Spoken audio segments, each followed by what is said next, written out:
একটি ছোট্ট গ্রাম ছিল শিউলিডাঙ্গা।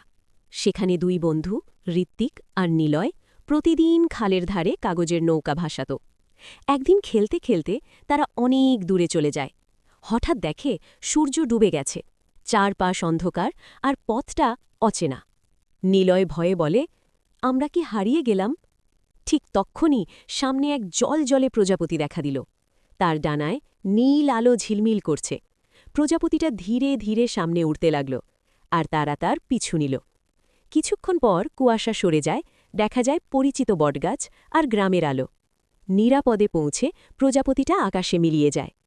সেদিন তারা বুঝল, অন্ধকার যত গভীরই হোক, ছোট্ট একটা আলোই পথ দেখাতে পারে।